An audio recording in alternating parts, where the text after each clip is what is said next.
Olá, amados, a paz do Senhor. Eu sou o pastor Fabiano Reis e você está no Casamento no Altar. Vamos ler o nosso texto de hoje. Está na primeira carta de João, no capítulo 1, versículo 9. Diz assim: Se confessarmos os nossos pecados, Ele é fiel e justo para nos perdoar os pecados e nos purificar de toda injustiça. Muito bem. Jesus um dia disse que a missão dele não era curar, não era expulsar demônios apenas. A missão de Cristo sempre foi perdoar pecados.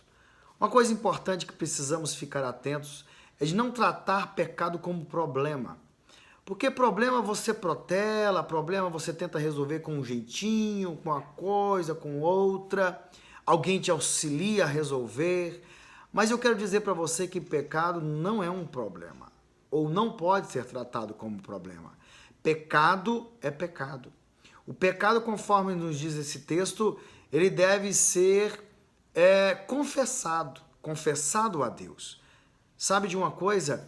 Se você não cumpre os propósitos de Deus na sua vida, como por exemplo, a palavra de Deus nos diz que o marido deve amar a esposa como Cristo amou a igreja.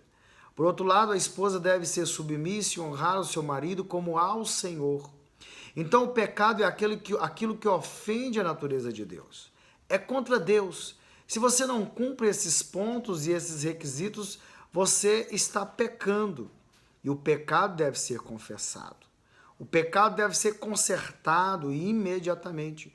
Porque o pecado que não é confessado gera morte. Às vezes não é a morte nem física, é a morte espiritual. E aí, a sua vida, o seu casamento, a sua família não prospera, porque há pecados sendo tratados como problemas. E, na verdade, devem ser tratados como pecados para serem consertados, confessados e abençoados. Tiago 5,16 fala que nossos pecados devem ser confessados, para que os nossos sentimentos sejam curados. Então façam isso logo. Confessem a Deus e serão perdoados. Deus abençoe e até o nosso próximo Casamento no Altar.